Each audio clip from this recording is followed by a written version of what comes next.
embracing the suck each time they step outdoors. Welcome to the Chronicles of the Kamikaze Duck Tribe.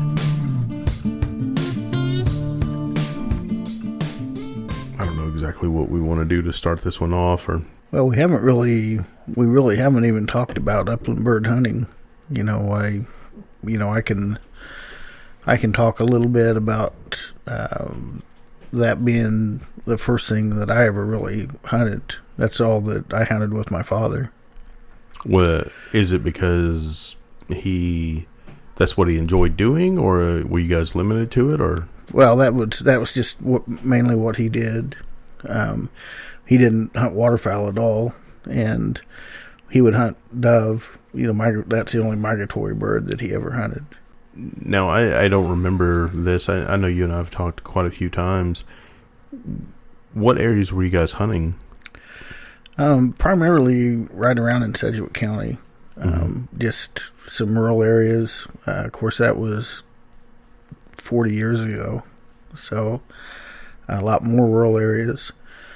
Right around, like 53rd Street North in the Greenwich Road area in there. Now, obviously, you've been hunting a lot longer than I have. During that time, were there as many, wetlands and other stuff for migratory birds other than dove?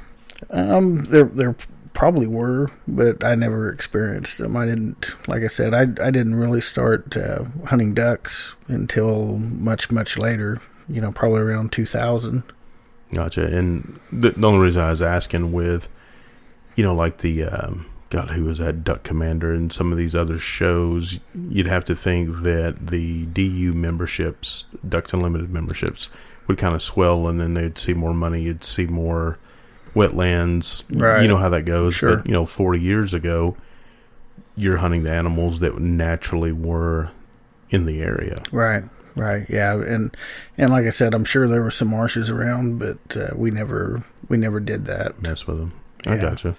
And mainly, so pheasant, quail, prairie chicken. What were you guys after? Pheasant and quail. We would occasionally see a pheasant around the Greenwich area, but primarily quail. You'd always see quail.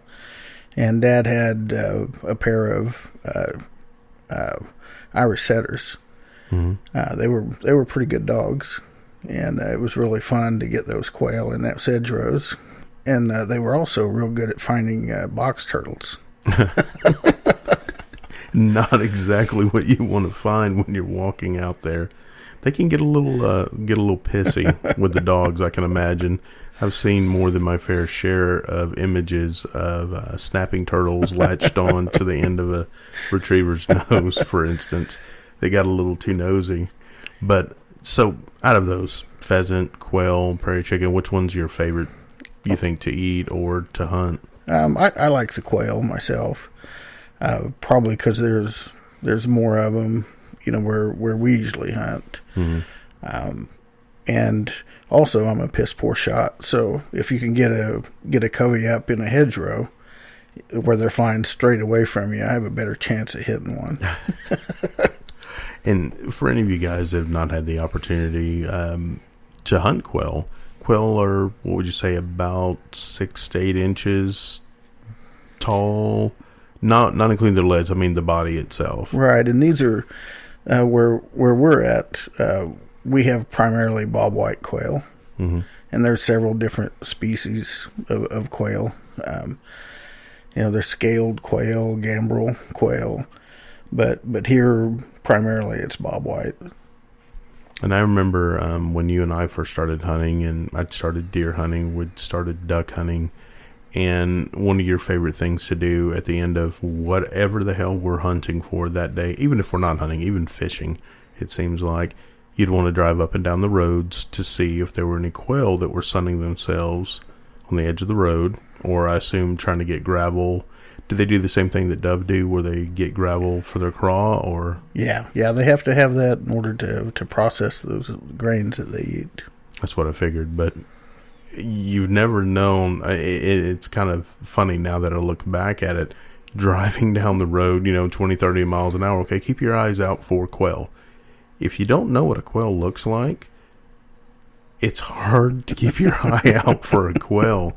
And it wasn't until the first time that we actually stumbled upon them that, and actually harvested one, that I actually knew what the hell I was looking for. And that was a pretty funny adventure. That was way out west. We were hunting around this old homestead. I'd been driving, God, how far did we drive? 3-4 hours? Yeah, we drove a lot that day.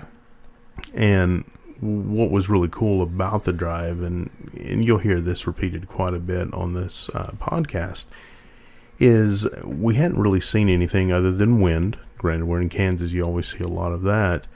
But we found this place where this old abandoned homestead was, and the only thing left was basement and a few timbers here or there. But, a place where a family at one time, years and years ago, tried to eke out some form of survival in the wilderness. And you're walking the same paths that they did to go to the well, to go to the bathroom, to go whatever, while you're out hunting. Now, granted, you're not doing it for survival like they would have been at the time. But what was interesting is, at least for me, and this, I don't know if you find this to be true or not, and some of you listening in the audience may weigh in on this as well, but it seems like every time I've given up, I'm like, okay, we're just going to walk around this bend. We're done. I haven't seen anything all day. Let's just do this so we can get back in the car and drive. That's when you find the animal. And that's what happened that day. We were working with my 2 dogs, and they were playing around in the homestead. We were trying to keep them from getting into what was left of the basement, because there was no way out. There's no stairs or anything like that. And my 2 dumbasses would have got down there and got stuck. And then all of a sudden, both of them lock up. And you look at them, you're like, what the hell is wrong with these dogs? I've never seen them lock on anything. They're retrievers. They're wire hairs, but, they're supposed to be good for both sides of it. And I start looking at the ground just in front of the noses of both dogs, and there's these little itty-bitty birds. I'm like, holy shit, are those quail? And then the next thing you know, all kinds of chaos erupts. Anyone that's kicked up quail knows what it's like. It's a deafening sound, and it will scare the ever-loving shit out of you. And ended up harvesting a couple birds, and I still don't know how the hell we hit any of them. But, ever since then, at least I know what I'm looking for. Yeah, I always know how I hit them. And it's usually because there was one off to the side of the one I was shooting at. One ahead, behind, to the left, to the right, but never the one I was shooting at.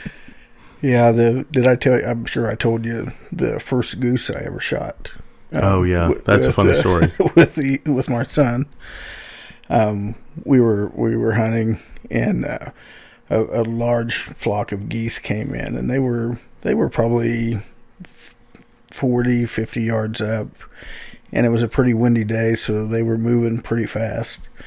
And they seem a lot closer than they really are. They're so big. They're 12 pounds. These Canada geese. And I pulled up, took aim at that first one, the lead goose, and pulled the trigger, and a goose like 3 or 4 back actually crumpled up and fell, just like I'd meant to kill him. And my son was jumping up and down, all excited. Dad, you got one. I said, yeah, if only you knew. If only you knew, but you don't ever share that. No. At least the moment. Yeah, that's absolutely the one I was aiming at, because that's the one that, like, it had a band on it. Yeah, right. Absolutely. Yeah. And luckily enough, once deer season ends, and we kind of wrap that up this last episode, there's still other opportunities for hunters that still want to get out there and get involved in being in the outdoors, and that's where upland game hunting comes. You and I went on a couple trips this year, one of them to Pratt Sandhills. Right. And for some reason, it's kind of sandy out there. I don't know why. It is very sandy.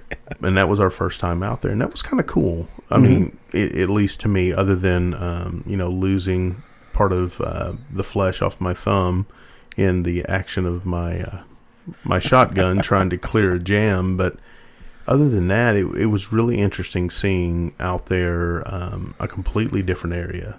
Right. Tons of deer tracks, and we actually ran into some quail. And by ran into, I mean my dumbass dogs flushed them, and they flew directly into a hedgerow onto the other side of the hedgerow. Right. And that was actually a shelter belt. Or shelter belt, sorry. Yeah. I keep calling them the same thing, but you're right, it is a shelter belt. And what was funny is they flew to the other side, so of course we walk. There was only one opening, so we had to backtrack, go out, and try to look in this big field full of plum thickets and see RP grass and all this other fun stuff. And being sand, there is an enormous amount of thorns and what do you call them? Goat heads, I think is what you call them. Yeah, goat heads, and then the plum thickets, which are basically a tall briar patch. Good place to have brush pants or shaps. I like shaps because I'm a fat guy, and I never know if I buy brush pants, I may not be able to get in them next year. So. Especially after Thanksgiving. Exactly. No doubt there. But, we walk over to the other side, and the dogs were being particularly useless, and we are looking for where we figured these quail might have gone. We try to bust them out of the plum thickets. Nothing. And we're getting ready, as usual, to go back to walk this trail, and I'm literally standing on top of a quail, and I don't even realize it. Oh, yeah. Yeah. I remember when I was probably around 12 or 13. I'd just started hunting birds, and we had a single shot 410, which is absolutely the most dangerous firearm you could have for a kid. Well, for anybody really. An open hammer, break action, single shot. And I actually had a pheasant come up right between my legs and beat my legs as he was getting out of there. Scared the hell out of me. I didn't even get a shot at him. I about pissed myself when this one came up because we're standing there, and I was there for a good 30 seconds. Mm-hmm. And we're like, okay, well, do we go to this side? Do you want to walk this out? And the next thing you know, and it just pops up right in front of me. And I'm so dumbfounded, I don't even shoulder my weapon. And then you fire at it as it's going back through this damn shelter belt. And, of course, we don't hit it. And the dogs are pissed because there was nothing for them to retrieve. And they had that look of judgment that they always have on their faces. Like, really, dude? Really? Well, I knew better than to shoot at it because there was only one. It was just a single. So if for me to get one, it has to be at least a double where I can accidentally hit the other one. Absolutely. But, and that was pretty fun. We also had that trip down to Slate Creek with one of the newest members of the tribe and spotted those on the side of the road. Right. And that was another funny one. This time it was your dogs. Mm-hmm. So I'll let you tell the story. Well, my dog he's about as good as hunting birds as I am at shooting them. You guys are a match made in heaven. Yeah, we are, yeah. Yeah. So I have a Boykin Spaniel because I thought that would be cool to spend a lot of money on a worthless dog. And that's what I did. But we actually saw this covey of quail while we were driving to the parking area to get out and hunt. So we knew kind of where they were. And now a Boykin Spaniel's not a pointer; they're a flushing dog. So, a pointer will go find the birds and point them out. Ideally, a flushing dog is just his job is just to scare them up, but to do it close. And he did a good job, except he forgot the do it close deal. And with our shooting, the two are not a match made in heaven. Right. So he jumped those birds probably 40 yards out, which is about the edge of your limit with those light shells. And also where we were hunting, we had to use steel shot. which kind of handicaps you a little bit with the lighter loads. Yeah, it slows down. It loses energy pretty quick. And the other really bad thing was, of course, these quail, and I swear to God, they know. They were set up right on the edge of private property where there was a house, and they flew towards a house. So, shooting towards that is just is one, unethical. It's not safe, but that's not something that we should do. And that's one of the things about, especially with upland hunting, it seems pretty low key in that you don't have to get up at the break of dawn. You don't have to get out in the water and, throw out decoys. And it almost seems like it might be one of the safer hunts. But honestly, I think most, and you can tell me if I'm right or wrong, the majority of hunting accidents actually happen during upland bird. Yeah, typically that's where the majority of accidents happen. You could ask Mr. Cheney, from several years ago. It's for those of you that haven't experienced it. I mean, it's such an exciting deal when you flush a covey or flush a rooster, that it is super easy to forget what you're doing and concentrate on the birds, and you can really easily swing on somebody and accidentally shoot them if you're not careful.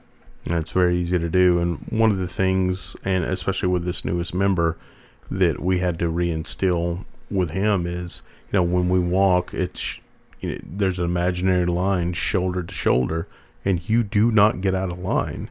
And I think you told me your son found out what happens when you get out of line. He did. Yeah, he got peppered. I think he was about 14, and we were actually hunting with a guide. And the guide accidentally shot him from about 60 yards out. So not enough to penetrate the skin, but certainly enough to make you unhappy. Yeah, it gets your attention. It did. To let him know the error of his ways. And of course, we were hunting in near blizzard conditions, probably a 30-mile-an-hour wind with blowing snow, and he just swung on a rooster, and my son was way too far ahead and covered him and shot without kind of looking around too, and just ended up peppering him. Mm-hmm. And when these birds get up, and I know some of our listeners have never had the opportunity, you're walking in the line and the dogs are typically either holding them or flushing them, depending on the type of animal. But what happens is the bird will fly in a line, one way or the other. Sometimes that line crosses the line of guys that you're with. Sometimes it quarters away. Sometimes it's straight away.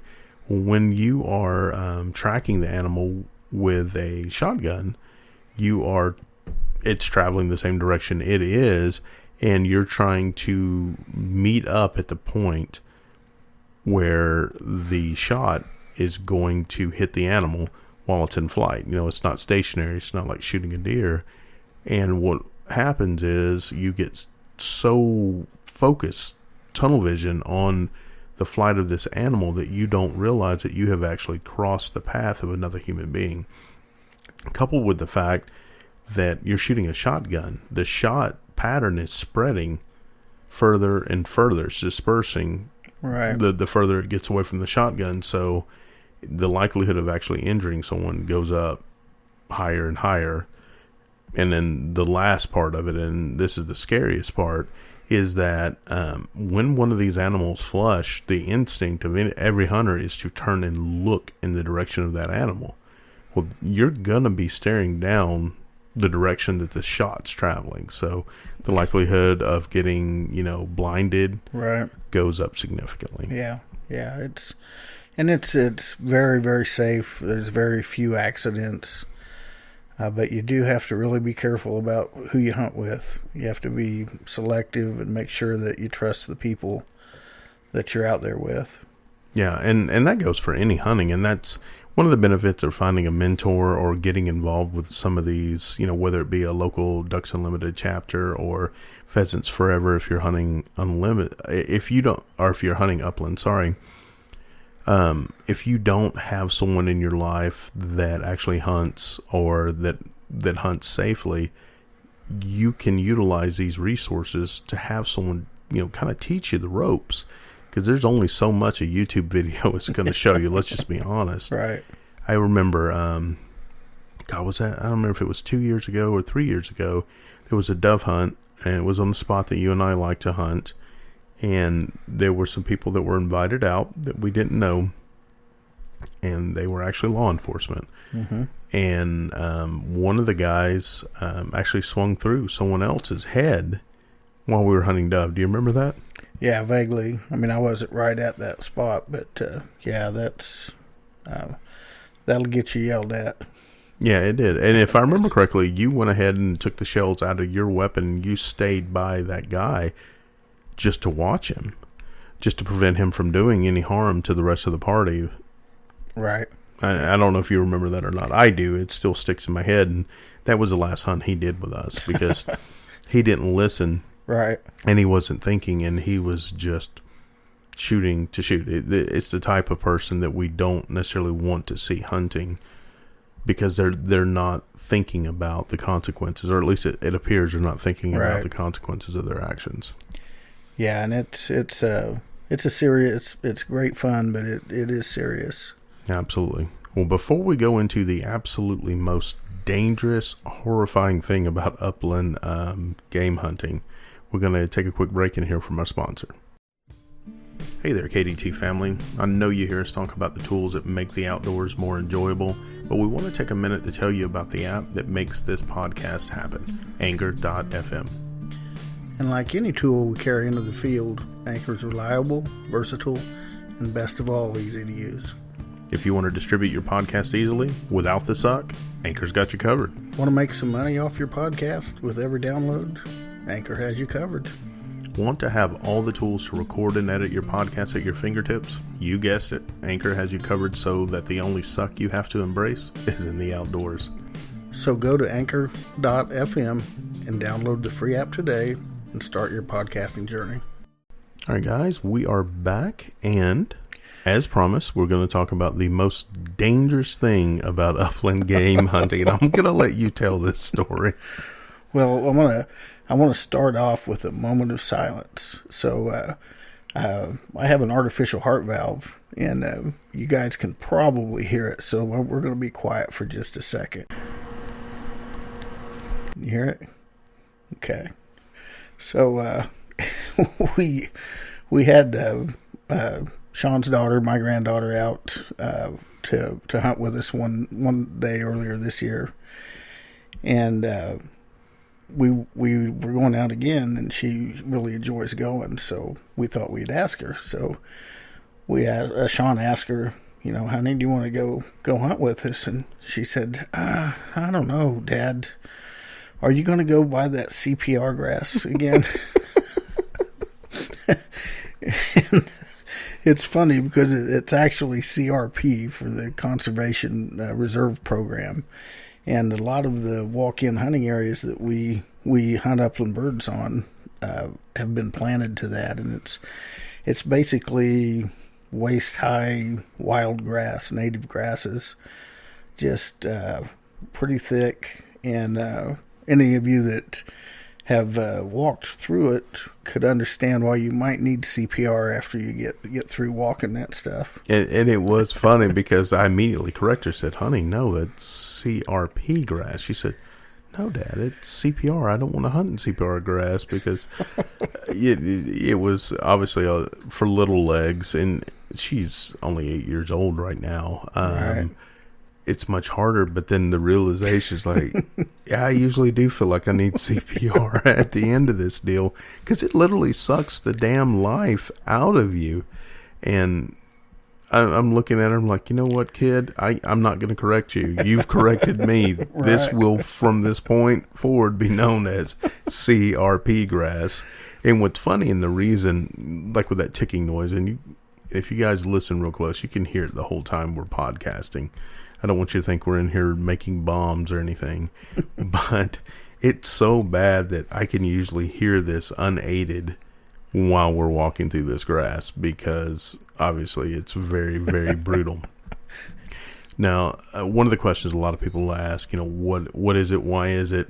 It's basically a very tall, clumpy grass. And the reason it's planted, twofold. One, it's very windy here. You guys might have heard of the Dust Bowl. Back in, that was around the 20s? Yeah. Somewhere thereabouts. I don't remember the exact time, but this grass is great because it spreads very quickly and it holds the soil very well. Right. But the biggest benefit, especially for wildlife that is small, can use it for nesting. They can use it to hide from predators. They can run through it, but us big guys, it's damn near deadly to try to get through it. But yeah, and it's deceptive sometimes too, because you'll drive up and you'll say, "Oh, this doesn't look so bad," and 10 minutes into it, you're like, "Jesus Christ, I can't do this." And of course, you're wearing brush pants, right, or you're wearing chaps in your case, and that stuff grabs even worse than blue jeans. But you don't dare take that stuff off because of the shin daggers, as you call them. That what kind of cactus is that? It's like this cactus that grows very low to the ground. It's the prickly pear cactus over in the sandy areas, and then the shin daggers are yucca plants, and they're angled up so that if you step into them, they'll poke right into your shin, and then the tip will break off. So it's an unpleasant reminder of your day. It is. First time I went out with you guys, I didn't have brush pants, still trying to pick up gear. And I remember having several little bloody holes in my jeans, and then having to go dig those bastards out. And you're just walking along, and the next thing you know, you just feel this sharp, white-hot pain in your shin.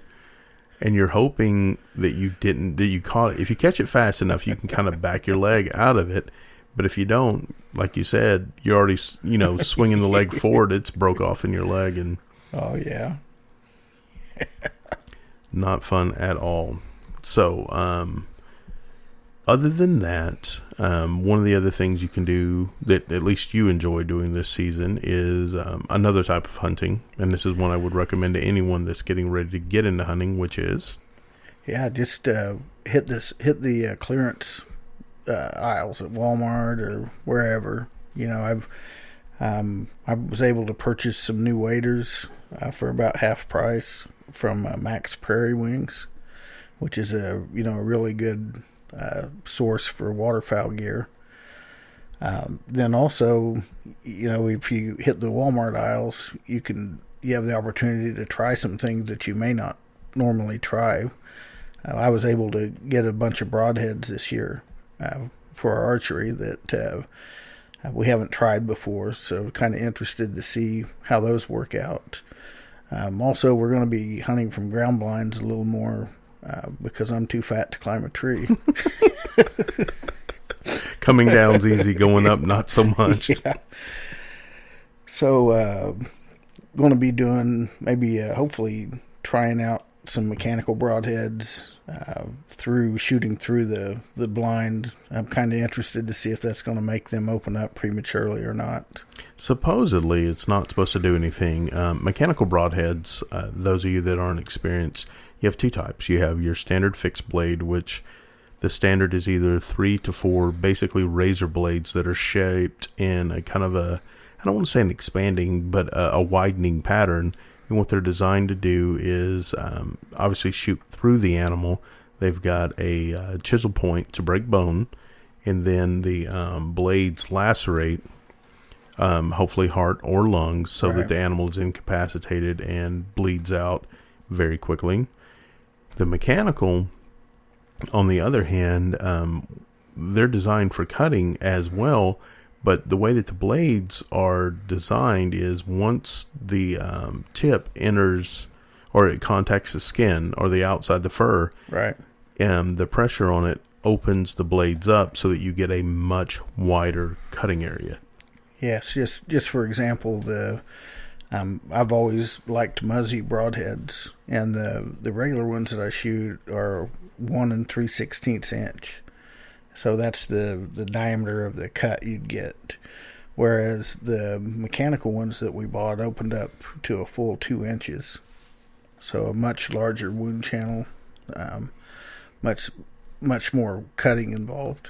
And I know a lot of us don't like to admit it, but guys, size matters. Yeah. Or at least that's what I'm told.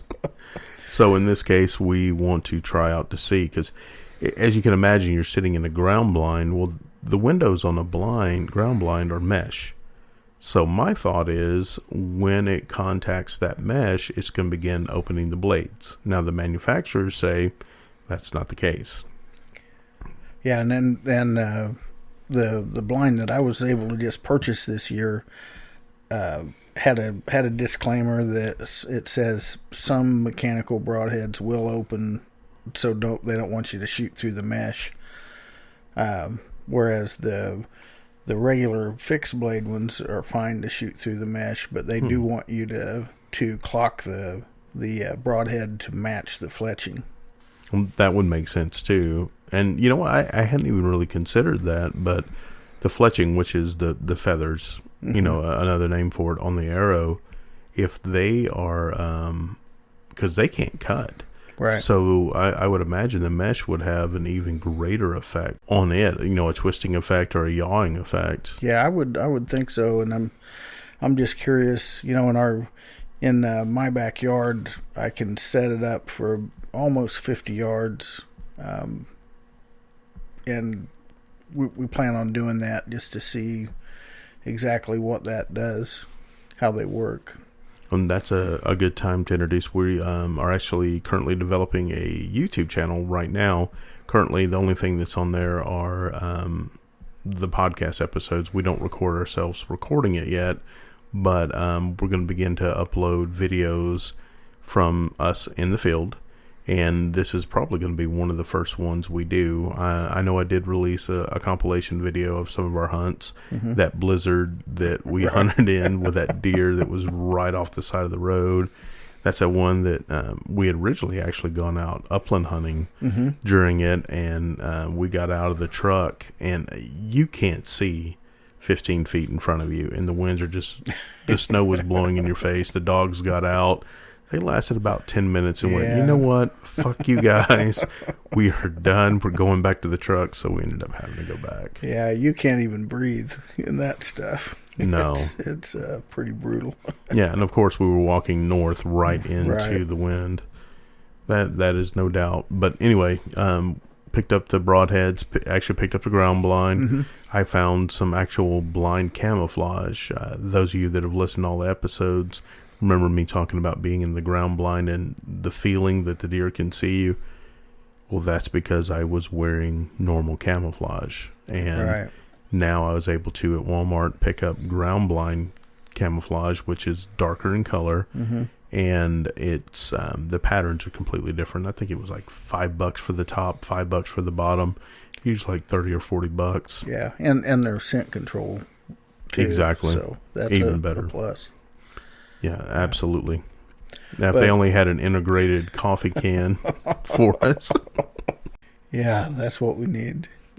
So beyond that, I guess definitely if you hear this in enough time, if there's some stuff you're wanting to try out, now's the time. Now, granted, there's a meme that I shared recently to the page. It's talking about how lures are more designed to catch fishermen than they are for fish. The exact same thing happens with hunting gear. Every year they have the newest, greatest, latest, jam-packed with features. And honestly, guys, you can pick up this stuff off the clearance rack and it works just as well as it did that whole season. Yeah, and I know I've told you, but maybe our listeners don't know, but I'm a mechanic by trade. So one year during deer season, I decided, we worked every other Saturday. So I decided that I would go hunt deer during rifle season just real quick before I had to show up to work. And so I'm in my just mechanic uniform, no camouflage, no scent control, nothing, and end up shooting 2 deer.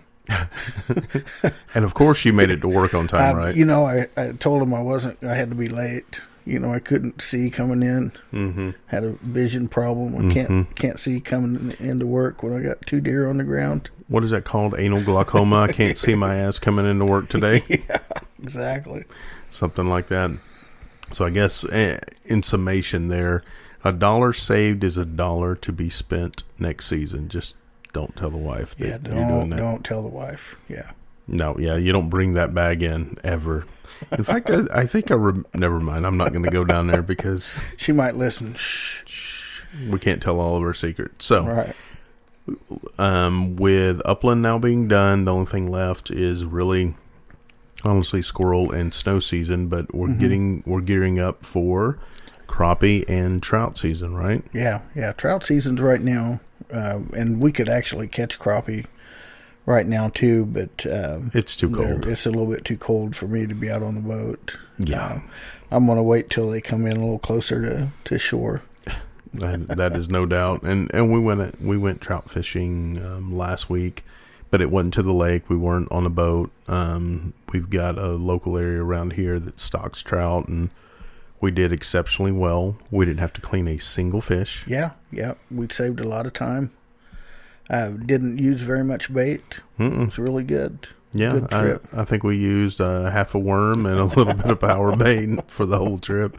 But there were people out there that were catching them, right. Which is good. Yeah, which is very good. But did you want to tell that story about the late season piercings that your son got? Oh, yeah. Not this year. This was several years ago. Yeah, several years ago. Yeah, we're talking about crappie fishing. My son was a pretty conservative guy at the time, and this goes back to being careful about who you hunt or fish with. Uh-huh. And he had one of his friends came over to our pond. We had a stocked pond at the time, and they proceeded to make a cast with a nice chartreuse crappie jig.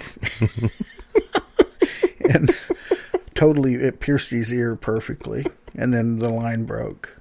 So he was, squealing a little bit. He was a little excited because he had a nice chartreuse crappie jig sticking through his earlobe. He looked like he belonged in a really shitty 80s band is what he looked like. And, of course, he had to come in because it's a barbed hook, and you can't just pull it out. So you've got to get somebody. So we told him, I said, son, you have a choice. I can put a matching one in the other ear, and you can just keep them that way, or we can get that one out. Which you've got to mash the barb down to get it back out, or you've got to break it off, right. or cut it off. That's the reason the barb there. And I would imagine he would have much rather have had to take it out himself if the opportunity presented itself than have to show all of us with this dangling chartreuse jig off its ear. Yeah, because we didn't laugh at him too much. And we're not laughing at him now. No, not at all. We're just hopefully that you can learn from his mistakes. I know I have. These stories have at least helped me avoid a few perilous adventures out here. So I guess the last thing we want to wrap up with, this is one I'm kind of excited. I've only done it once, but we're going to go out again here soon. But in Oklahoma, spoonbill season's getting ready to start, isn't it? Yeah. The season there runs year round, so you can, they do snag them in the lakes year round, but they're going to be starting their spawning runs here probably by about the last part of this month.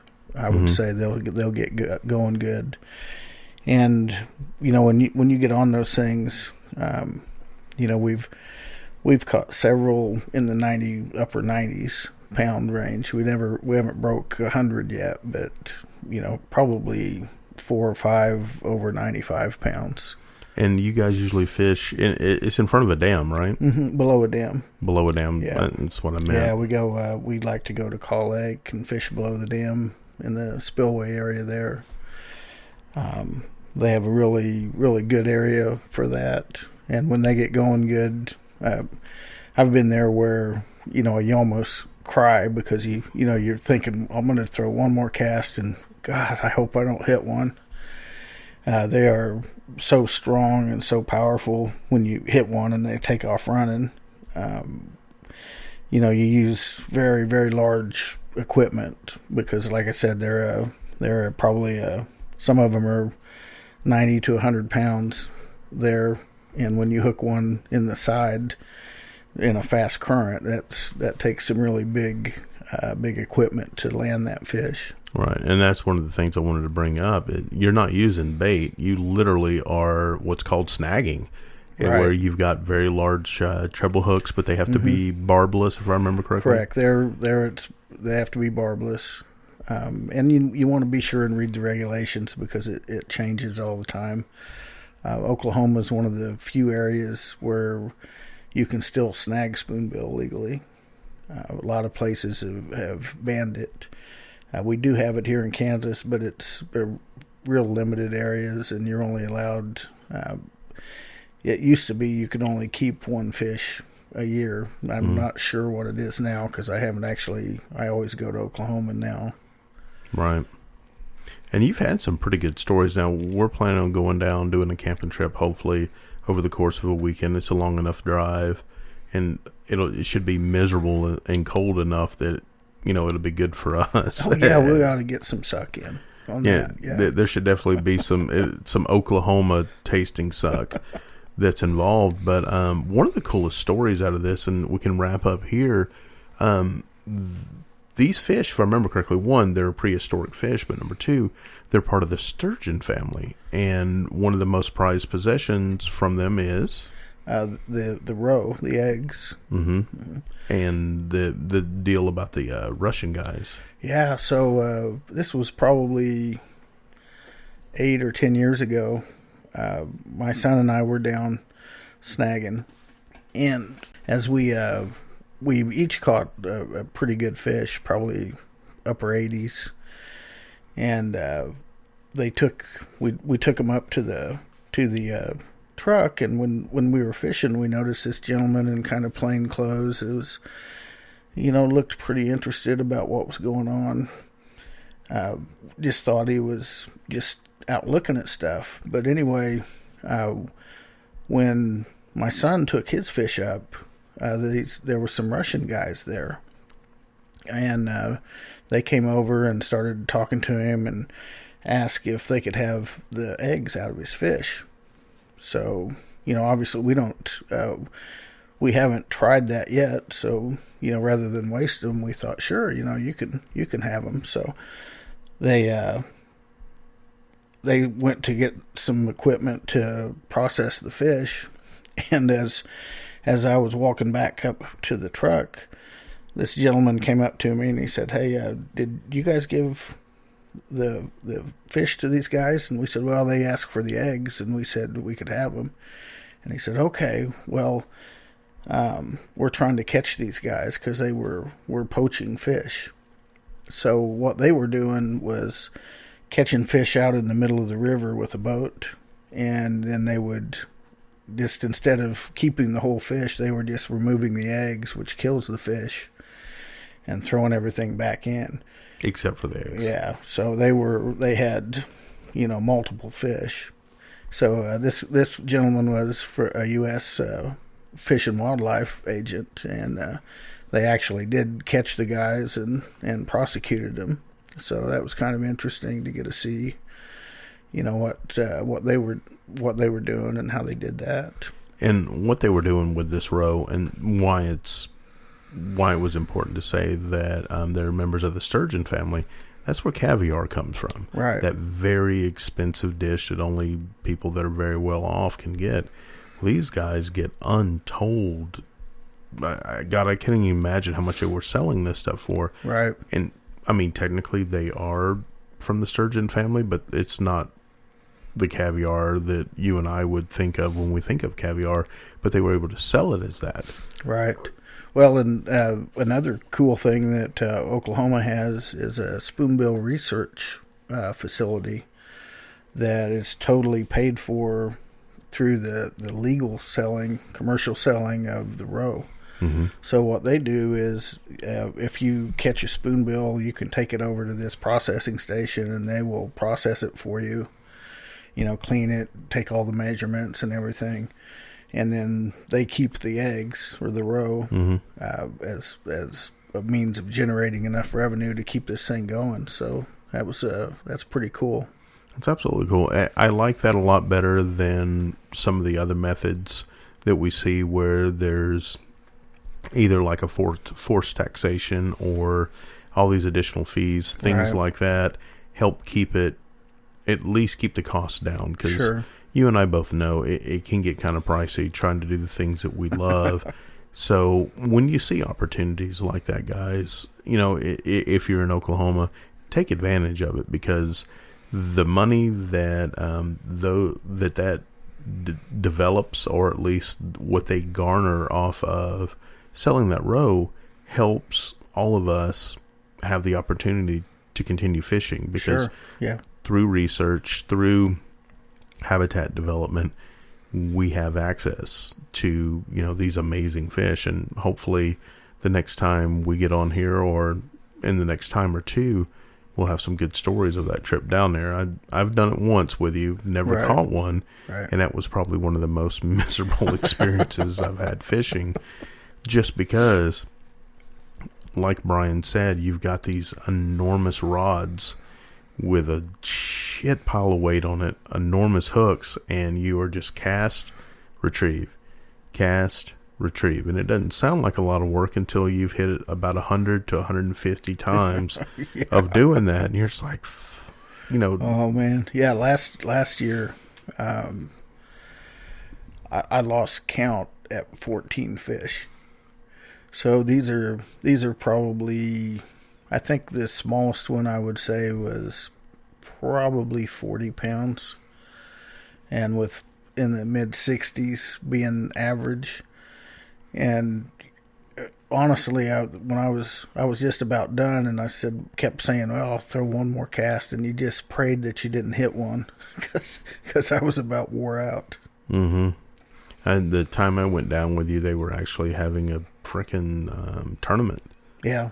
And I mean, we couldn't get a good spot because obviously all those guys were sitting there, and they weren't really pulling anything out that day. It was part of the luck of what it is to be in the outdoors. But I guess with that, we'll go ahead and wrap up.